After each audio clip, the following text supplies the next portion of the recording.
Welcome back, everybody. It's Andrew here. We've got some huge updates from Joe Manchin himself. He just flipped out, and this is going to have massive impacts on what happens going forward when it comes to the stimulus checks for seniors that Bernie is trying to include in this next package, as well as just legislation in general, whether that's the Build Back Better Act, things like expanding Medicare, increasing Social Security benefits. So, we've been talking about changing the filibuster rule, which would allow all of these things to get done in multiple smaller packages. But Joe Manchin just flipped out. So, we're going to take a look and see exactly what Joe Manchin said. But before we jump into it, do me a quick favor, hit like, hit subscribe, and share this channel with anyone who you think might find this helpful. This is a community for seniors, and my job here is to be a voice for you and be a voice for seniors to make sure Biden keeps his promises to increase Social Security, SSI, SSDI, and even approve a stimulus check for seniors in this next stimulus package. Now, Bernie is trying to include a stimulus check, whether that be $1,000 or $2,000,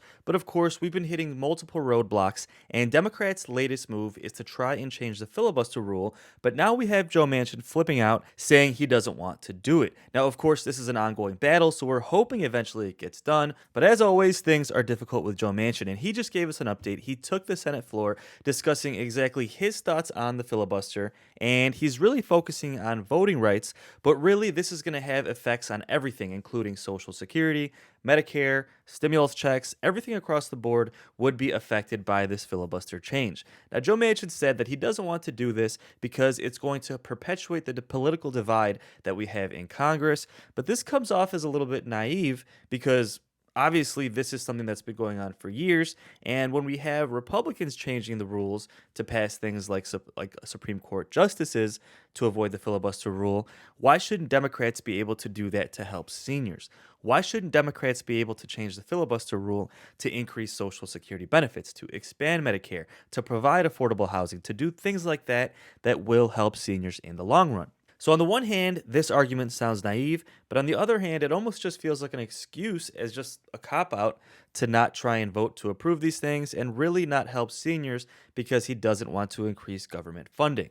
But with that said, guys, let's listen to Joe Manchin and let me know your thoughts. Do you think this is an excuse, or do you think he genuinely means this and he genuinely wants to end the political divide and bring both sides together to approve things in a bipartisan way? So let me know your thoughts, and don't forget to subscribe. We're going to have a lot of updates in the next couple of weeks regarding what happens next. Will the filibuster rule be changed? And will things like Social Security increases come to fruition?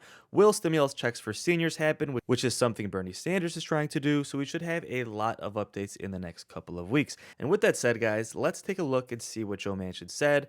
Let me know your thoughts in the comments, whether you think this is an excuse just to not approve things, or do you really think he wants to work in a bipartisan way? So let's take a look. Let me know your thoughts, and I'll see you on the next video. Mr. President, first of all, I'd like to congratulate all of the speakers. It's been wonderful hearing all my colleagues on both sides of the aisle state their positions. They've done it so eloquently.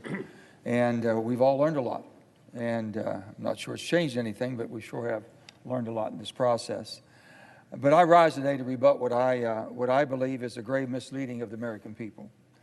Before I get into the details, let me tell you a little bit about where I come from in my political background. I've been involved in public service in my state of West Virginia for over 40 years, in one capacity or another. I've been in the House of Delegates. I've been in the state Senate for 10 years. I've been Secretary of State. I've been governor for 2 terms. And now I've been here in the Senate for going on 11 years.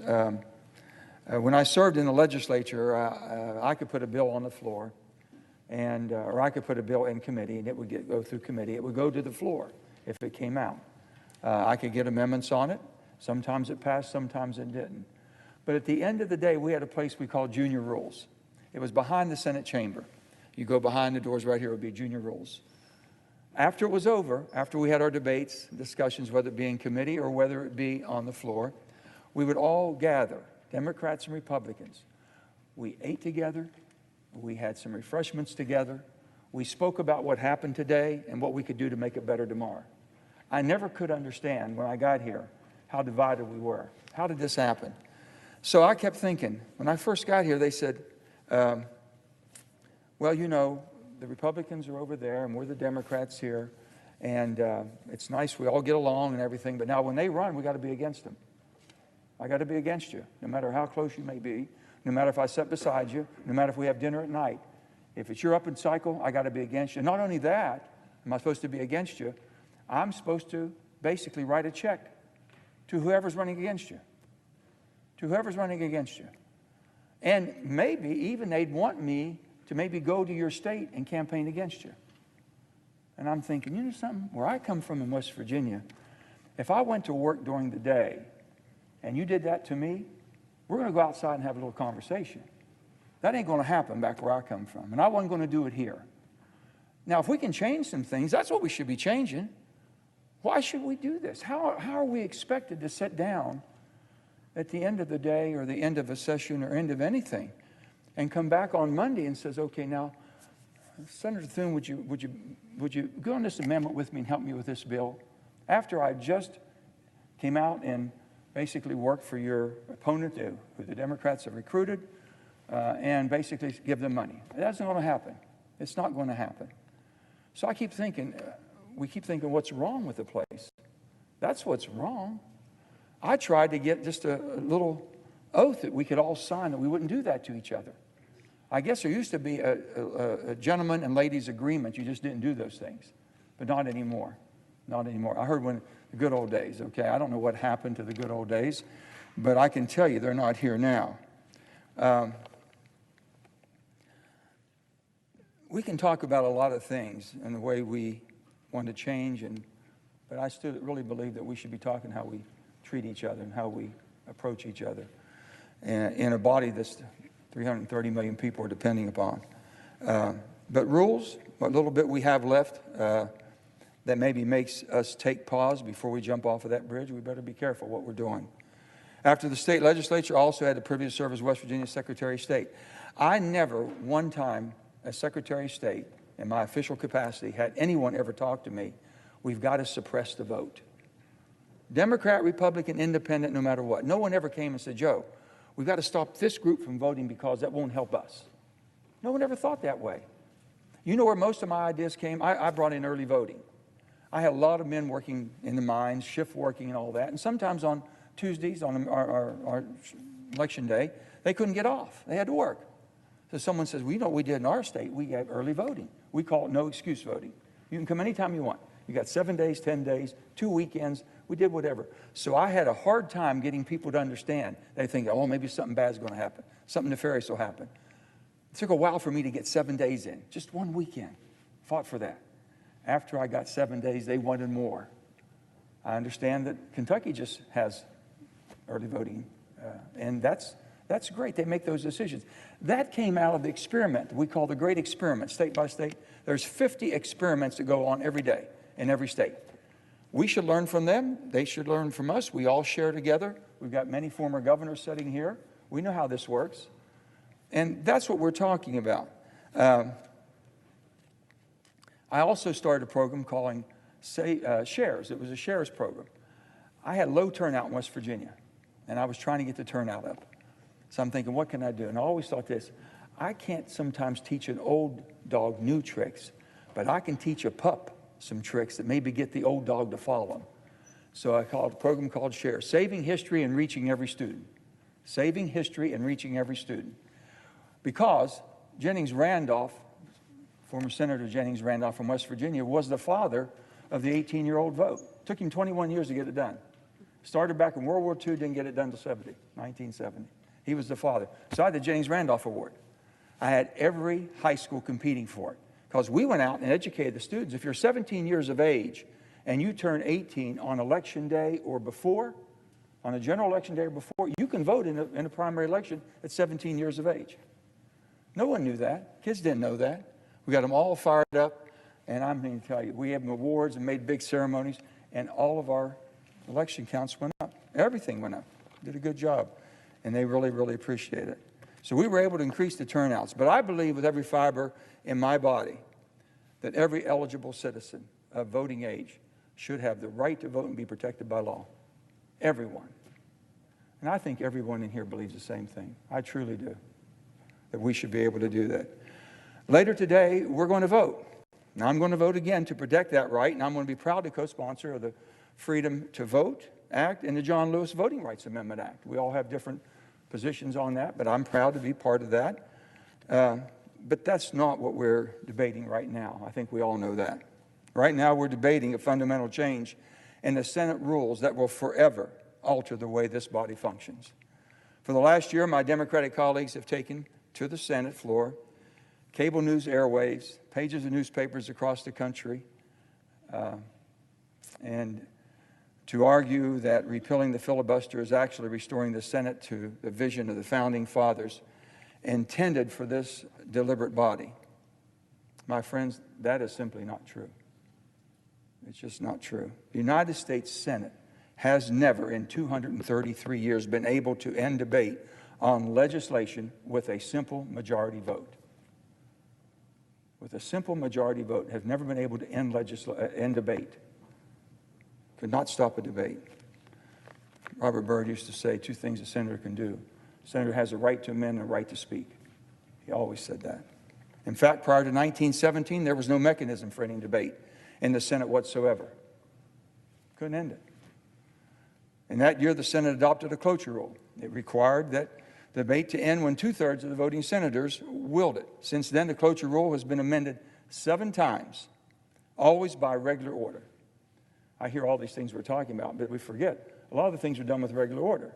Just recently, Senator Schumer, Senator McConnell, basically the debt ceiling. They did that using the rules. You didn't break the rules to do that. You did it. You worked it out, which is the leadership's responsibility.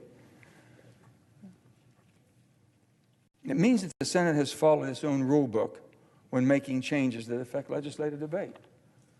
We've changed rules we've all talked about how many times rules have been changed. We've changed them, but we've changed them with the rules. We didn't break the rules to change the rules. But all of a sudden now we just can't do it anymore. Just got to blow it up.